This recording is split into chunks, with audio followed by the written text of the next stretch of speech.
Assalamualaikum warahmatullahi wabarakatuh. Saya Erviana Eka Susanti dari SMA Negeri 1 Mojo Tengah, CGP Angkatan 9 Wonosobo. Kali ini saya akan memaparkan tentang koneksi antar materi modul 2.2 pembelajaran sosial dan emosional. Pertanyaan pemantik yang pertama adalah: apa kesimpulan tentang perubahan pengetahuan, keterampilan, sikap sebagai pemimpin pembelajaran setelah mempelajari pembelajaran sosial dan emosional? Kesimpulan saya tentang perubahan pengetahuan, keterampilan, sikap sosial, serta sebagai pemimpin pembelajaran setelah mempelajari modul ini adalah bahwa pendidikan sosial emosional dapat menghasilkan pemimpin pembelajaran yang memiliki kematangan pengetahuan yang jauh lebih baik tentang emosi, keterampilan berkomunikasi dan bekerja sama atau berkolaborasi yang baik, kemampuan mengelola emosi, sikap yang peduli dan empati terhadap sesama, kemampuan menjadi fasilitator dalam pembelajaran yang berpihak pada murid, kepemimpinan yang efektif, serta mampu menjadi pemimpin pembelajaran yang menyenangkan bagi muridnya sehingga murid bisa belajar dengan merdeka dan bahagia. Pertanyaan pemantik soal yang kedua, apa kaitan pembelajaran sosial dan emosional yang telah Anda pelajari dengan modul-modul sebelumnya? Modul 1.1 Filosofi Pemikiran Ki Hajar Dewantoro. Dengan pembelajaran sosial emosional, guru dapat menciptakan suasana aman dan nyaman di sekolah, sehingga menciptakan kondisi yang tanpa tekanan, sehat, dan bahagia. Hal ini sejalan dengan pemikiran Ki Hajar Dewantoro, yakni menuntun kodrat anak agar mencapai keselamatan yang setinggi-tingginya, sehingga anak akan senang dan semangat dalam proses belajarnya. Pada modul 1.2, nilai-nilai dan peran guru penggerak. Dalam pembelajaran sosial dan emosional, guru dapat menumbuhkan nilai dan peran pada guru dan murid dalam pengelolaan emosi, sehingga nilai kemandirian dan pembelajaran yang berpusat pada murid, serta peran guru penggerak sebagai pemimpin pembelajaran dan mendorong kolaborasi dapat tercapai dan berjalan seimbang. Dalam modul 1.3, visi guru penggerak. Dalam pembelajaran sosial emosional dapat mewujudkan visi yang diharapkan dengan melakukan prakarsa perubahan dengan memberikan pembelajaran kesadaran diri, manajemen diri, kesadaran sosial, kemampuan berelasi, dan pengambilan keputusan yang bertanggung jawab, sehingga diharapkan dapat mewujudkan profil pelajar Pancasila. Modul 1.4 Budaya Positif. Dalam pembelajaran sosial dan emosional, guru dan murid dapat mengenali dan memahami emosi masing-masing sehingga mampu mengontrol diri dan dapat menciptakan suasana yang menyenangkan, aman, dan nyaman yang berpengaruh dalam penerapan budaya positif, baik berupa disiplin positif maupun keyakinan kelas dengan sebaik mungkin.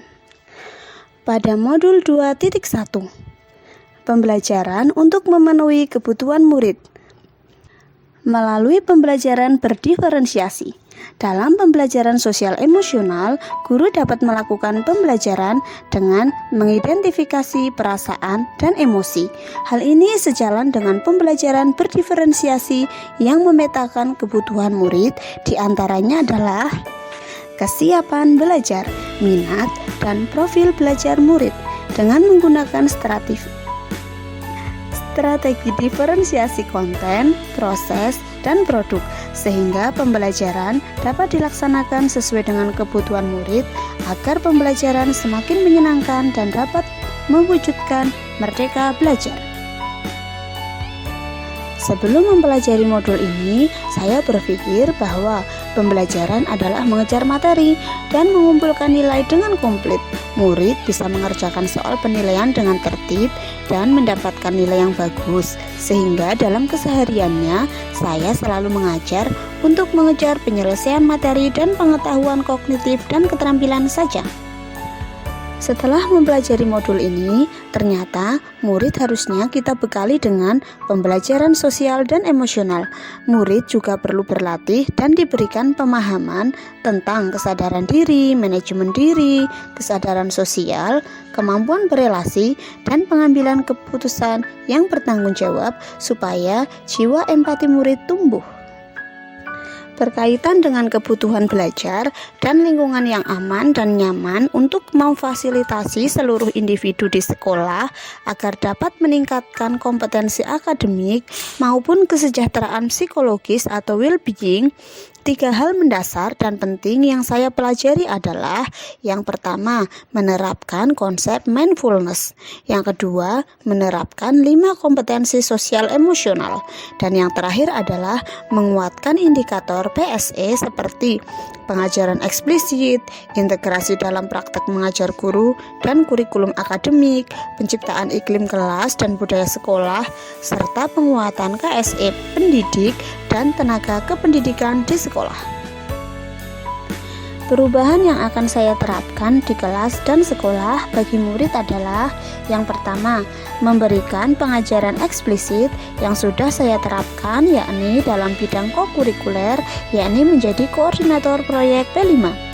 Melakukan integrasi dalam praktek mengajar guru dan kurikulum akademik yang sudah saya lakukan, yakni pembelajaran di kelas dengan menerapkan KSE dan pembelajaran berdiferensiasi. Melakukan penciptaan iklim kelas dan budaya sekolah yang sudah saya lakukan, yakni membuat kesepakatan kelas bersama murid dan saling menjaga budaya positif di lingkungan kelas dan sekolah seperti 5S, Jumat bersih, pembiasaan literasi, serta budaya filantropi. Perubahan yang akan saya terapkan di kelas dan sekolah bagi rekan sejawat adalah: saya berusaha menerapkan penguatan KSE bagi rekan sejawat dengan menjadi role model yang positif bagi rekan sejawat. Misalnya, saya mencoba menjadi fasilitator bagi rekan guru dalam kegiatan P5 sehingga memberikan sosialisasi kegiatan terlebih dahulu pada rapat guru. Menjadi pendamping bagi karyawan untuk mempersiapkan kelas besar saat kegiatan P5, berkolaborasi dengan tim P5, memfasilitasi anggota komite pembelajaran untuk berdiskusi dalam pembuatan administrasi P5, serta menjadi teladan dalam belajar mandiri seperti kegiatan PMM. Demikian pemaparan dari saya tentang koneksi antar materi modul 2.2. Sekian, terima kasih. Wassalamualaikum warahmatullahi wabarakatuh.